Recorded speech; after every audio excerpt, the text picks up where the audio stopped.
Good morning, CLC. Here. Thank you for being a part of our day. Thank you for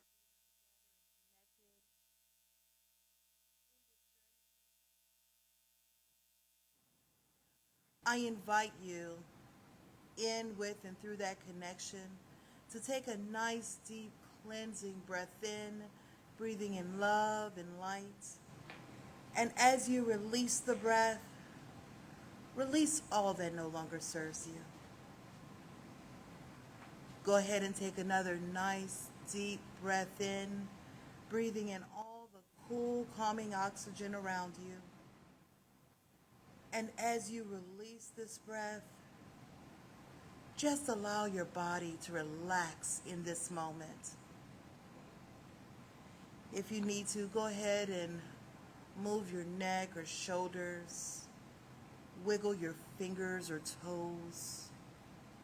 Release any stress or tension you may be holding anywhere in your body.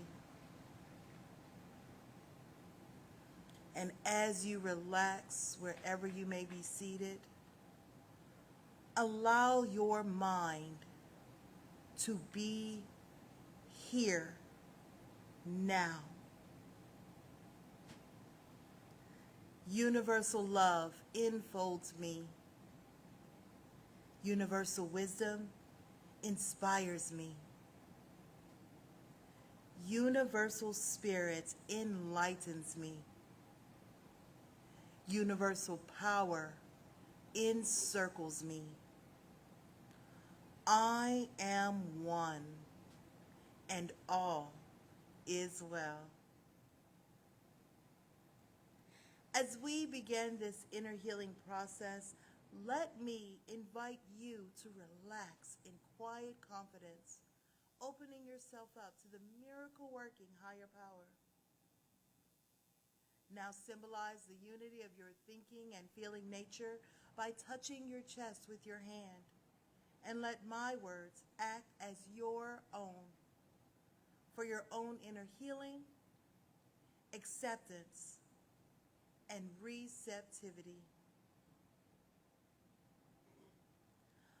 I acknowledge that there is a power, intelligence, and wisdom greater than my own. I am in the midst of it, and it is in the midst of me, sensitive and receptive to my every thought, word, action, and feeling. I now make this true for myself by saying aloud, I acknowledge. Acknowledging this higher power working through my life, I admit that I am personally responsible for solving my own problems while being guided and assisted by something greater than myself. As I am ready to surrender the conflicts of my ego to the wisdom of this infinite presence, I simply speak these words. I surrender, knowing that forgiveness is the key to unconditional love and the feeling of heaven. I now unconditionally forgive anyone and everyone who has ever injured me in any way, real or imagined. And I now forgive myself for all of my mistaken judgments and their resulting actions. From my deepest level of understanding, I now say, I forgive. Realizing that I continually experience the effects of my own thinking, I now choose to allow this higher power to recreate me deeply, filling my mind with thoughts that are only positive, constructive, loving, and beautiful. I call upon this divine inflow by stating aloud, I choose. I now center upon that one very special idea that I'm willing to accept as real for me in this coming week. Visualizing that idea as already acted upon and brought to pass. In seeing my idea become a fact of my experience, I enjoy the happiness and peace of my thought fulfilled and gratefully speak these words. I accept. Knowing that I have an everlasting place in the midst of the power that sustains all creation, as well as the support of all those around me, I allow myself to relax in the peace of fulfillment and gratitude and say, I release. Now, in my mind's eye, I envision the presence of someone near and dear to me. This can be a friend, a family member, a teacher or mentor, someone who has touched my life in deep and loving ways. Someone who may not be physically present in the room or even on this planet anymore.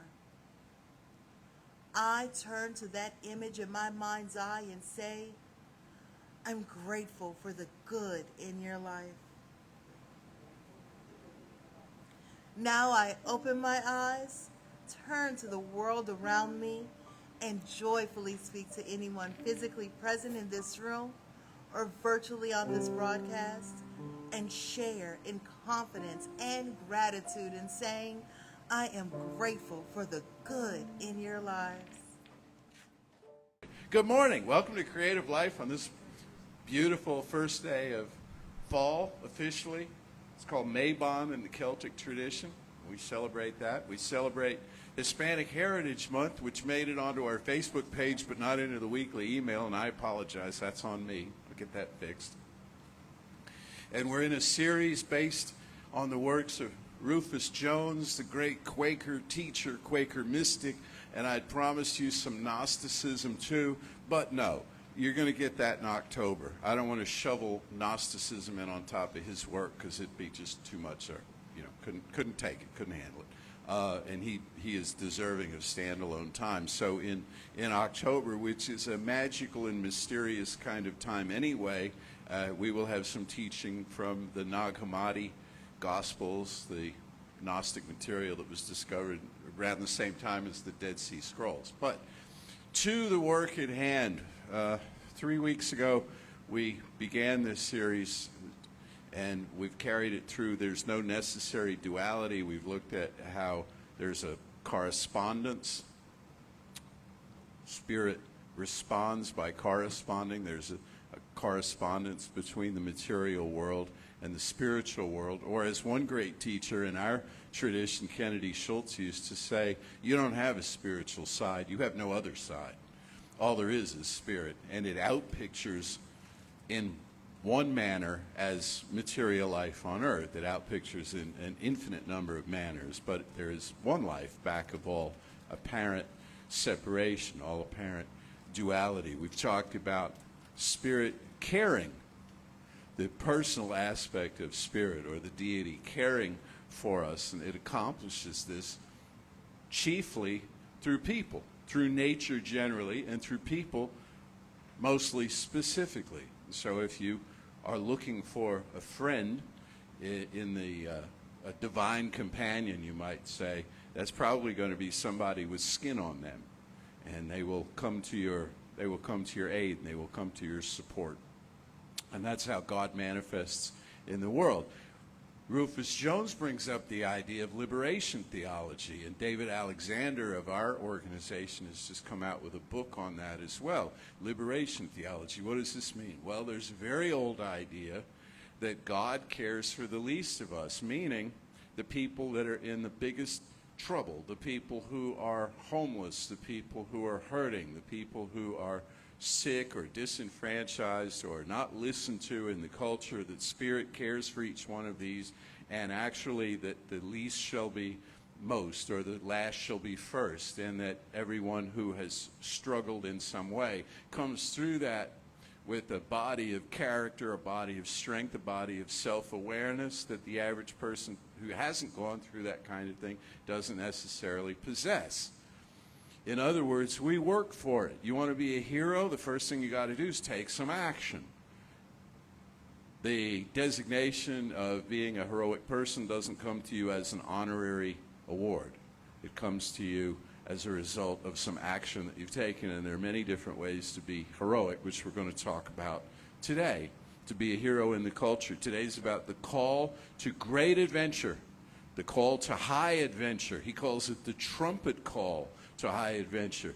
Now, he's a mystic, and so he's talking about the mystical aspect of life. And I'd say, well, that doesn't sound very adventurous. I don't picture mystics as doing big, bold things. They kind of sit there, you know, and roll their eyes back in their heads and have this interior experience. Oh, not at all, not at all. No. When you know that all there is Spirit, and that therefore you are the experience that Spirit is having in this world at this time by means of you, there's nothing you can't try. There's nothing you can't do. There's no task too great for you to accomplish. You shake off fear. You realize you're never going to die. You're going to change. You're never going to grow old. You're going to grow wise.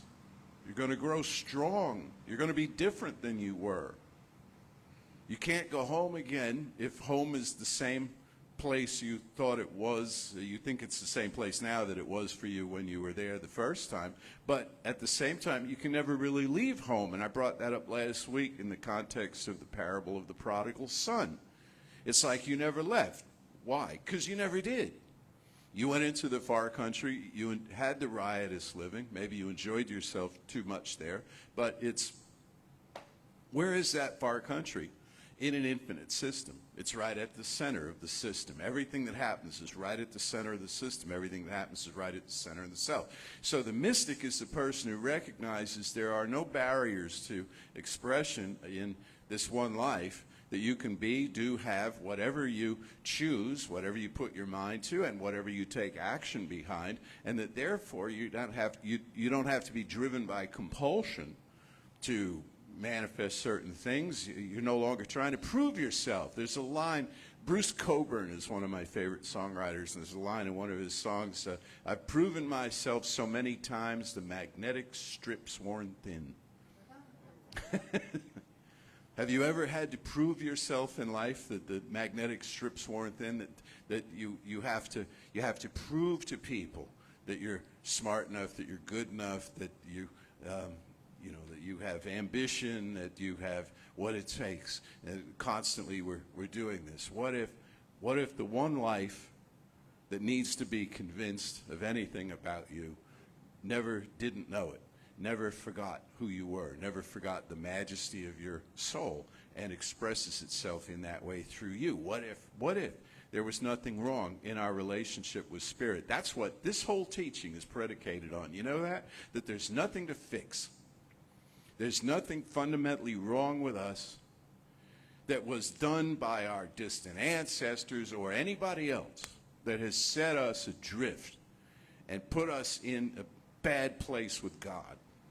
That we have to burn off this karma, we have to work off this sin. No. We say there's a corresponding mechanism in consciousness that says that which you believe to be true tends to manifest as such for you for the purpose of pointing out that you are using a principle that tends to manifest in accordance with your use of it. That's all. That's not a punishment. Neither is that a reward. That's just a thing. It's just a thing, you know? It just kind of shows up that way. Here's a silly little example, but it's one that Ernest Holmes and others use in their own way. So I'm sitting over here a minute ago, and Lisa turns to me and she says, would you hand me the business end of that extension cord that's under the chair. So I did. Took a while. I had to fish it out, you know, how you do. It was kind of wrapped around the chair leg at the back. Handed it to her. I had no idea what she was going to plug into it. Had I been paying attention, I would have assumed it was the device for recording today or some of the electronics they have down front here. But I didn't know. She could have plugged anything at all into that. She could have plugged a leaf blower into it. Disrupted the whole service. Man, with the leaf blower, right? Where like nobody can hear. She could have plugged in a TV set and watched football games. She could have done anything she wanted to. And you know what? I might have objected.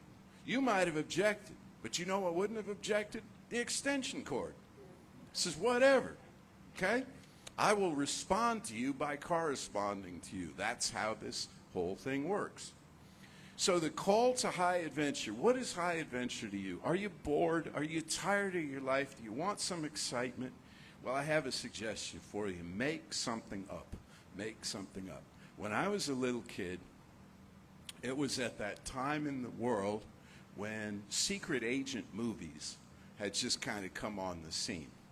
You know, the James Bond thing, and then they had some of you are smiling, a nice reminiscence, you know, and then they had parodies of these. One of those was called Get Smart.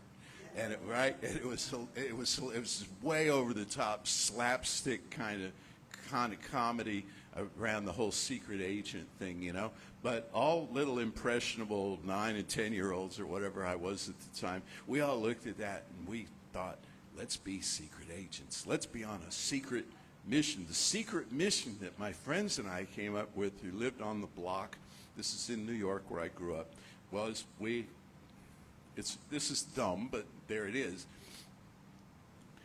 A number of the buildings on our street had been designed by the same architect whose name was engraved on the cornerstones. These buildings had been built around 50 years before this time that I'm telling you. And so we decided that this guy was still around, and there was, for some reason, and I don't remember I'm not sure if it involved crime or espionage or what, but we needed to find this guy. We needed to find this guy. And we were sure that he lived in one of the basement apartments where the superintendents of these buildings lived, where you walk down a few steps, you know. And so we set out and we scoured the neighborhood, and one of us would report. This is before cell phones or any, you know, even walkie-talkies, I think. But somebody would come back and say, I saw him. I spotted him. He's turning the corner. We had no idea who this guy looked like. Plus, he designed these buildings 50 years before, so he probably wasn't still in the picture. But nevertheless. And this kept us busy. And this gave us purpose and meaning. We sat in the kids on my block, we all went to different schools, but we would sit in our school, and we couldn't wait to get home to pick up the trail, you know? Now, this is crazy, right? And we never got anywhere with this. We never found the guy. Nothing ever happened. But it gave us a purpose. It gave us a meaning. Now, what if you had something like that you made up for yourself that actually had value? Because now you're making it up as a grown-up, and there's certain things you just can't convince yourself of anymore because you know too much. What if you were on a secret mission? And this is what I want to propose to you. I want to propose to you that you are on a secret mission. And it's secret because, not because if you talk about it, something terrible will happen to you, but because you can't talk about it. You just can't find the words. Because you met Spirit. You met the author of everything. In your dream state, in your mysticism, in your meditation, you saw something there that you cannot describe, that you cannot explain. And you're on its business now. You're doing its work now in the world. In a way that's beyond the verbal by far, beyond the persuasive at all. You're not here to talk anybody into anything. You're here to show up as somebody who's seen something. And others, you know what they'll do? They'll see you having seen something, and they'll look outward in the same direction as you're looking, as Gibran put it. Not looking into each other's eyes, but gazing outward in the same direction. And others will, what is it you're looking at, you know? And they'll see it too. You say he uses the term in here, cohesion.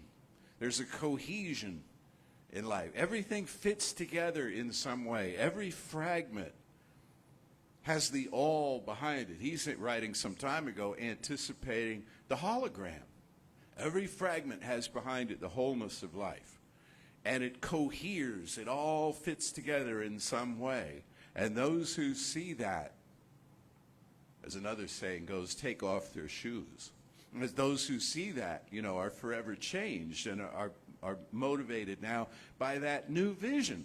That's why you hear the term vision so often in New Thought circles. A new vision. We're having a new vision. It doesn't mean some kind of hallucinatory experience.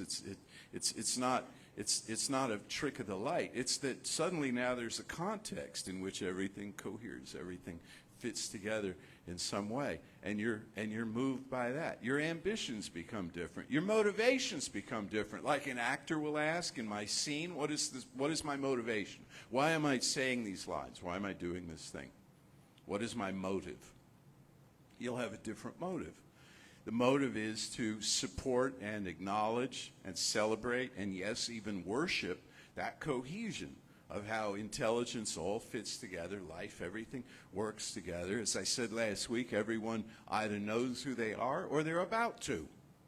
They're about to. And sometimes you have the privilege, the honor of having them come to a knowing of themselves more fully by virtue of you being present in their life. We don't ever take credit for it. We don't say, well, this person discovered who they were because of me, aren't I all that? No, you just happened to be there, but you didn't hurt the process. You might have helped the process along.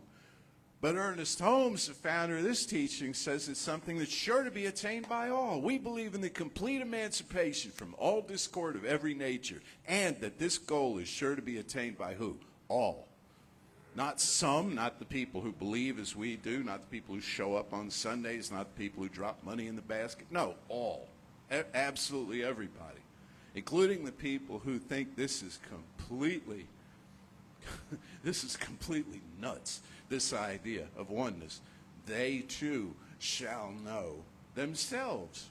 And they may never come around to agreeing with our particular explanation of things, and it really doesn't matter. It really doesn't matter, except to our egos, because we'd love everybody to agree. Wouldn't you love everyone to agree with you? Wouldn't that make your life better for a while? Everybody, the religion that you practice, the politics that you practice, your general outlook on things, I totally agree. I think you're just wonderful. You just stand there and beam, and be in all of that. But then, of course, if you ever changed your mind about anything, you'd have to wonder what the effect was going to be. You'd lose all your admirers. And that always reminds me of something the late, great Neville Goddard said. I love this. He was a New Thought teacher. He was an independent New Thought teacher, and he changed his mind about some things.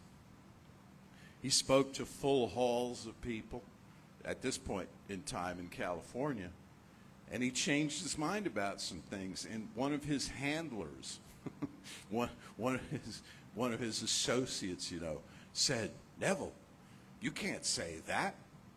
You'll lose your whole audience. You tell them you changed your mind." Neville said, "Then I will speak it to the bare walls." That's integrity, isn't it? I will speak it to the bare walls. Well, if he were in it for the approval and admiration of other people, he might not have been that bold. But he wasn't. He was in it for his own truth, the quality of his own character. So we're free to change our minds because nobody's ever universally going to agree with us. And that's not what needs to happen.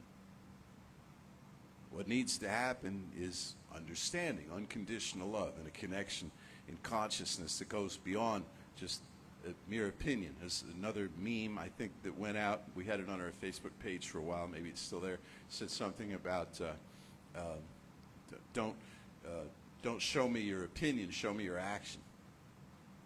Everybody has an opinion of reality, but what is it you're gonna do about that? So, it's football season. So, Boston College played its first home game yesterday. And they honored an alumnus of Boston College who not around, not on the planet anymore. He was 24 when he left the planet. He got up and went to work one day. He was not a football player. He did not donate millions to Boston College.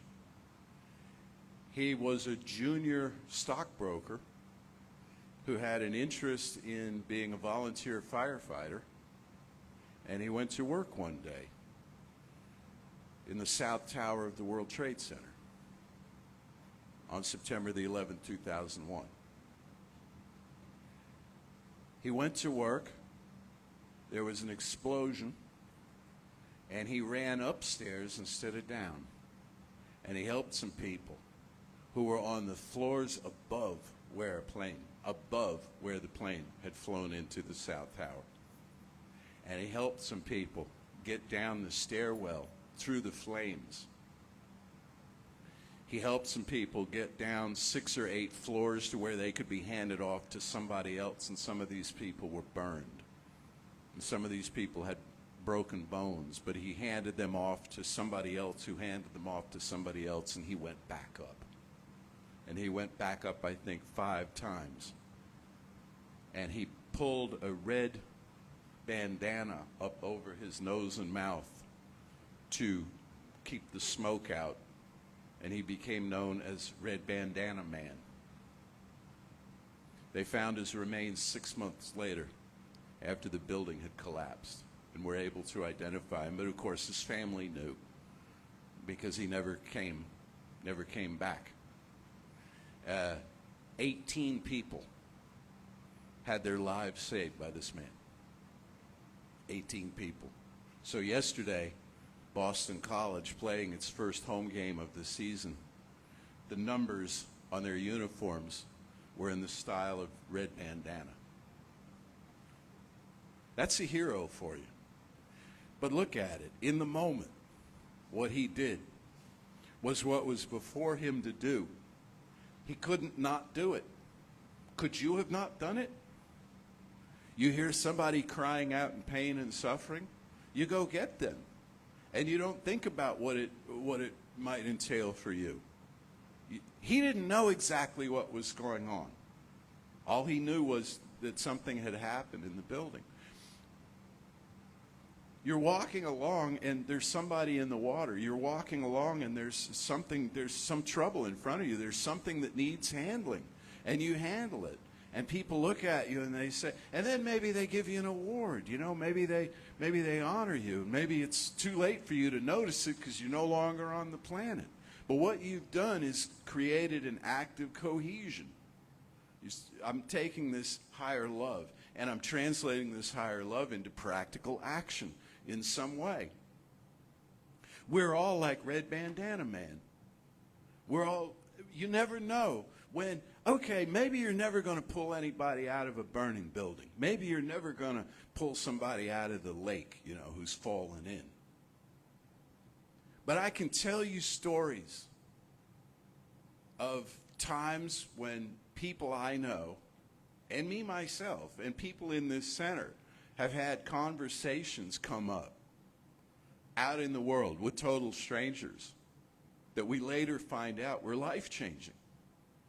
Just by telling somebody, you're all right, you're going to be okay, you're going to make it through this, you're going to come out the other side of this. And each one of us has stories of when somebody said that to us at some point in time.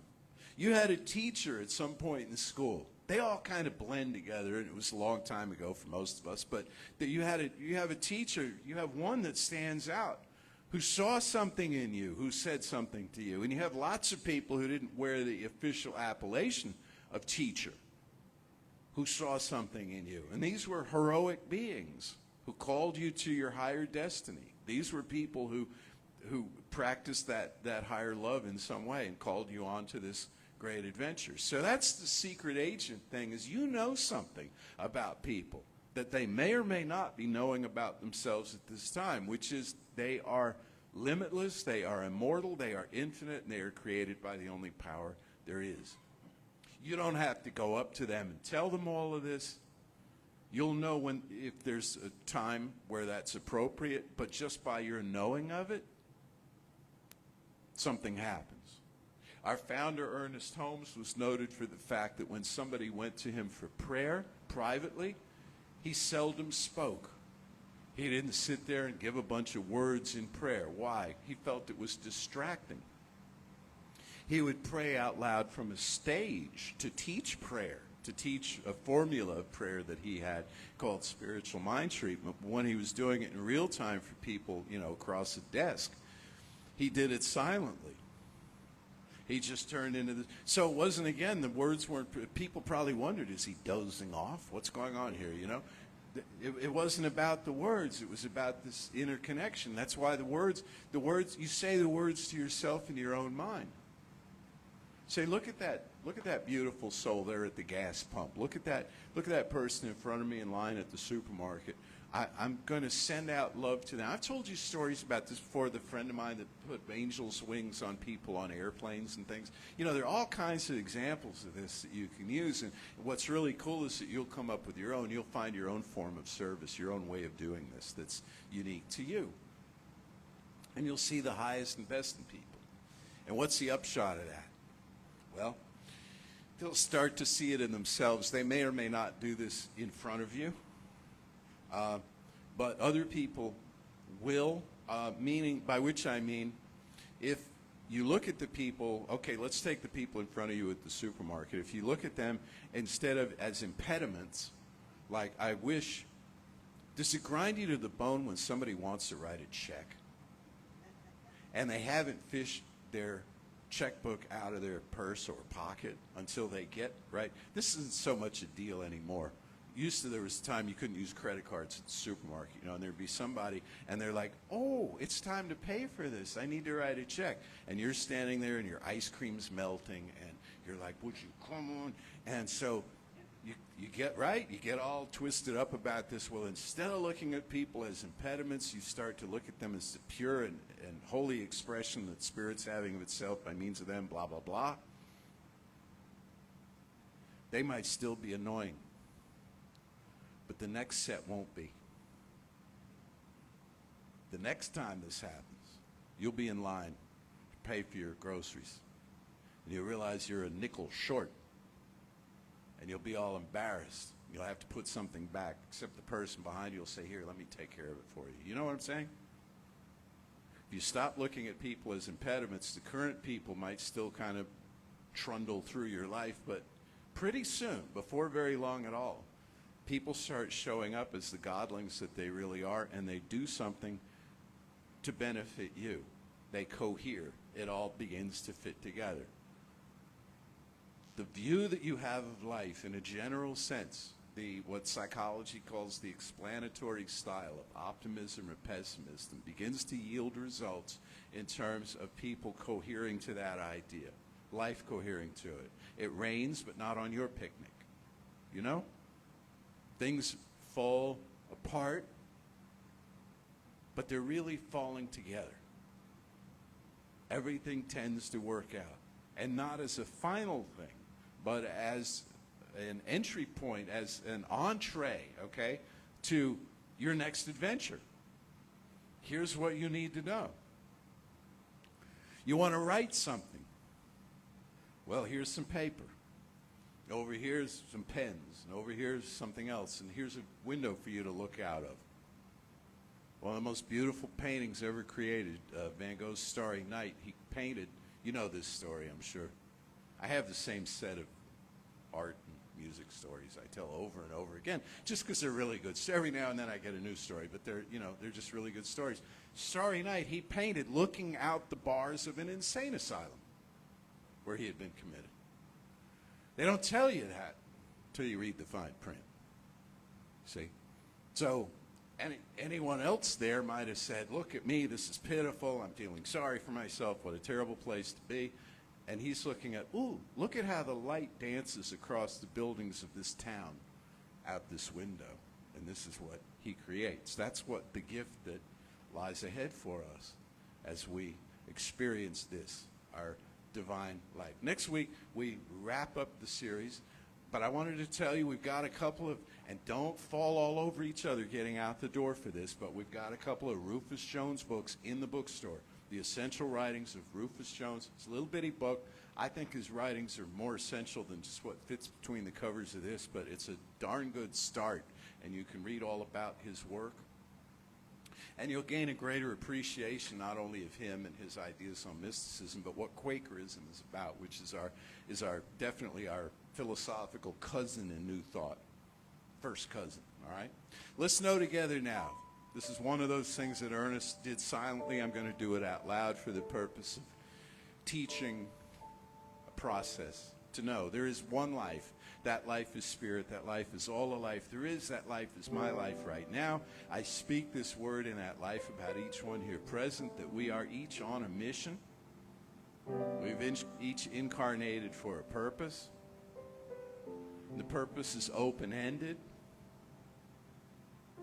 There's not a goal line to cross. There's not a certain achievement where we're done. Instead, it's about a constant accumulation of information built out as wisdom. It's about a constant expression of loving kindness. And as we take up this mission,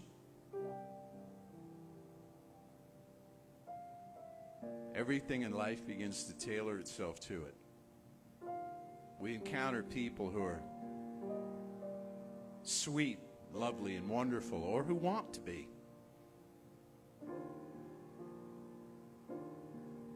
And who are choosing now to interpret themselves in new ways. Everything necessary for this to happen for us is built into us by right of consciousness as an act of nature. Everything necessary for us to release that might get in the way of this is on its way out.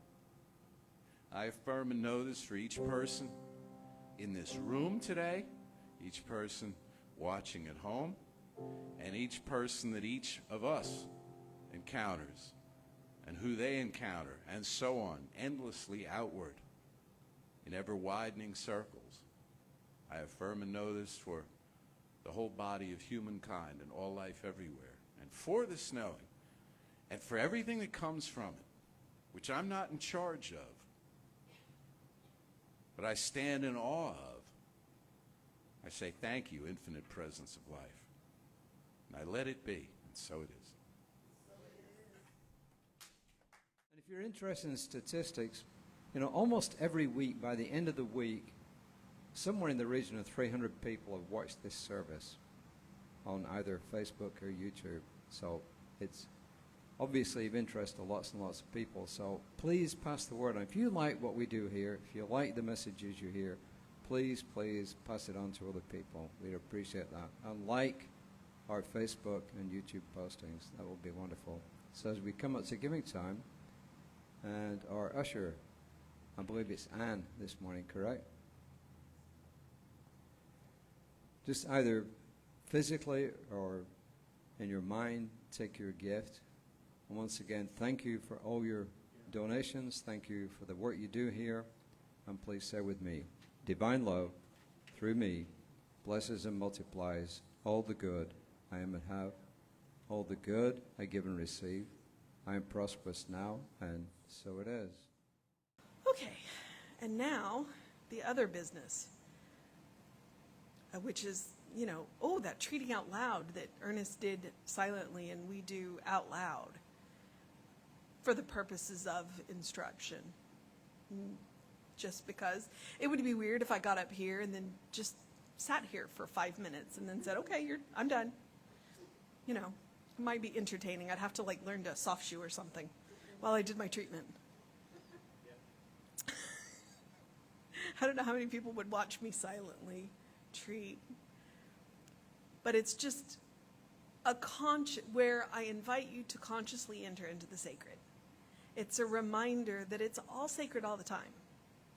It's all spirit all the time. There is nothing but spirit.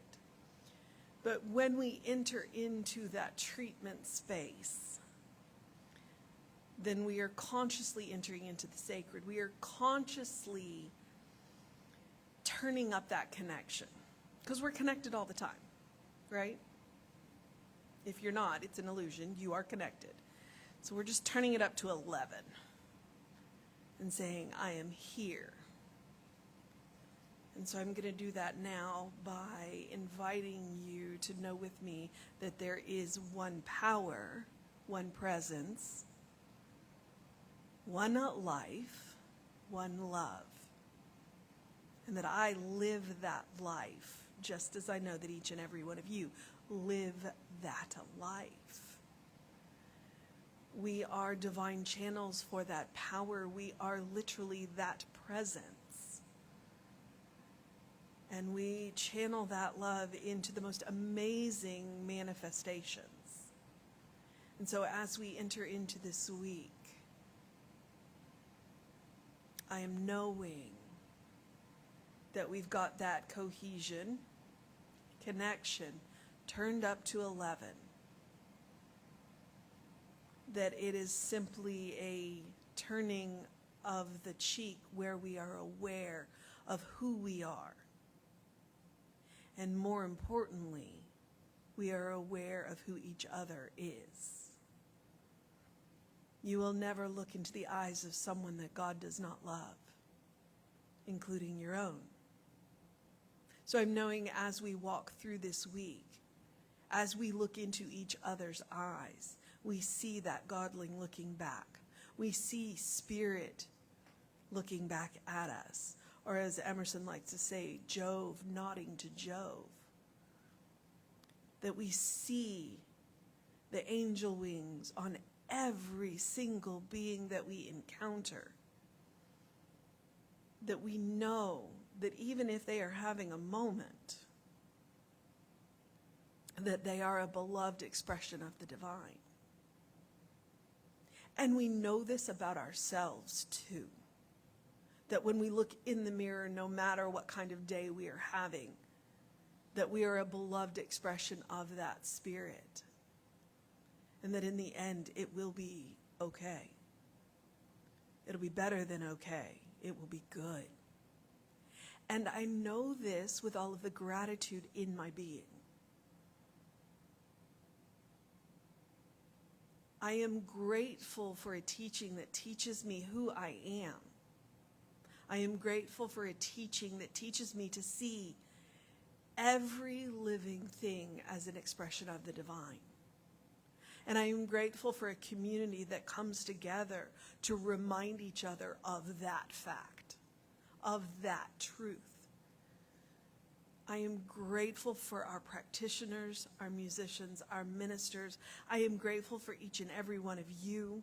I am grateful for the technology that allows us to send this out into the ethers to all the beloved expressions of the divine that need to hear it. And I am grateful because it feels good to be grateful. And I relax and release my word with love into the law, knowing that it is done. And so it is. Say with me now, something wonderful is happening through me. Something wonderful is happening through me. I feel it in my body. I feel it in my body. I feel it in my mind. I feel it in my mind. I feel it in everything I am. I feel it in everything I am. I choose it. I trust it. I use it. And I love it. And I love it. So it is. And so it is.